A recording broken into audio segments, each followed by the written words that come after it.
بسم اللہ الرحمن الرحیم۔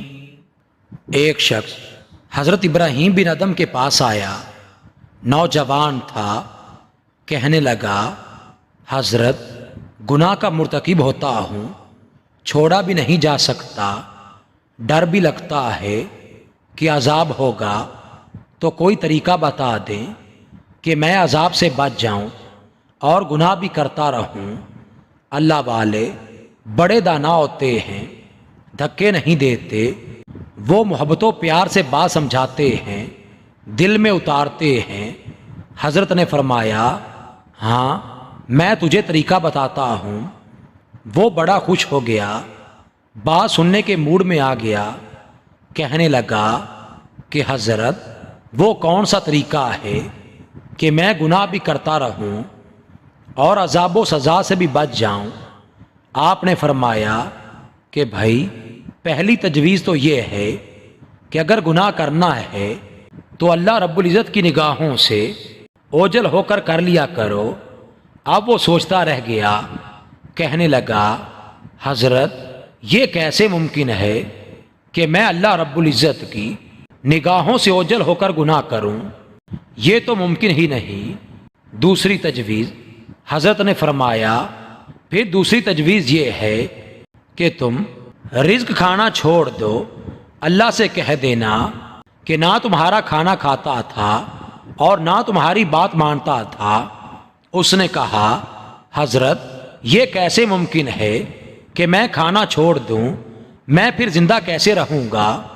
تیسری تجویز حضرت نے فرمایا پھر تیسری تجویز پیش کرتا ہوں، اور وہ یہ کہ زمین و آسمان اللہ رب العزت ہی کا ملک ہے، اسی کی حکومت میں ہے، اور بادشاہ کی نافرمانی اس کے ملک میں رہ کر کرنا یہ ٹھیک نہیں ہے، لہٰذا اس سے باہر نکل کر نافرمانی کرنا۔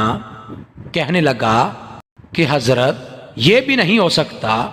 چوتھی تجویز فرمانے لگے اچھا پھر ایک طریقہ اور بتاتا ہوں، وہ یہ کہ جب ملک الموت آئیں روح قبض کرنے کے لیے تو انہیں کہہ دینا کہ تھوڑا سا انتظار کر لو تاکہ میں توبہ کر لوں۔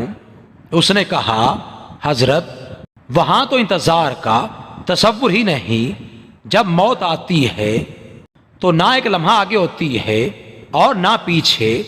پانچویں تجویز فرمایا ایک طریقہ اور بتاتا ہوں، وہ یہ کہ جب قبر میں تم کو دفن کر دیا جائے اور جس وقت منکر نکیر آئیں تم سے سوال پوچھنے کے لیے تو تم کہہ دینا کہ بغیر اجازت کیوں آئے؟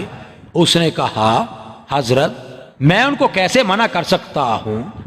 چھٹی تجویز فرمانے لگے اچھا بھائی ایک اور طریقہ بتاتا ہوں، وہ یہ کہ جب قیامت کے دن تمہارے برے اعمال کو کھولا جائے گا اور پروردگار عالم فرشتوں کو حکم دیں گے کہ اس کو گھسیٹ کر تم جہنم میں ڈال دو، تو اس وقت تم ضد کر کے کھڑے ہو جانا کہ میں تو نہیں جاتا۔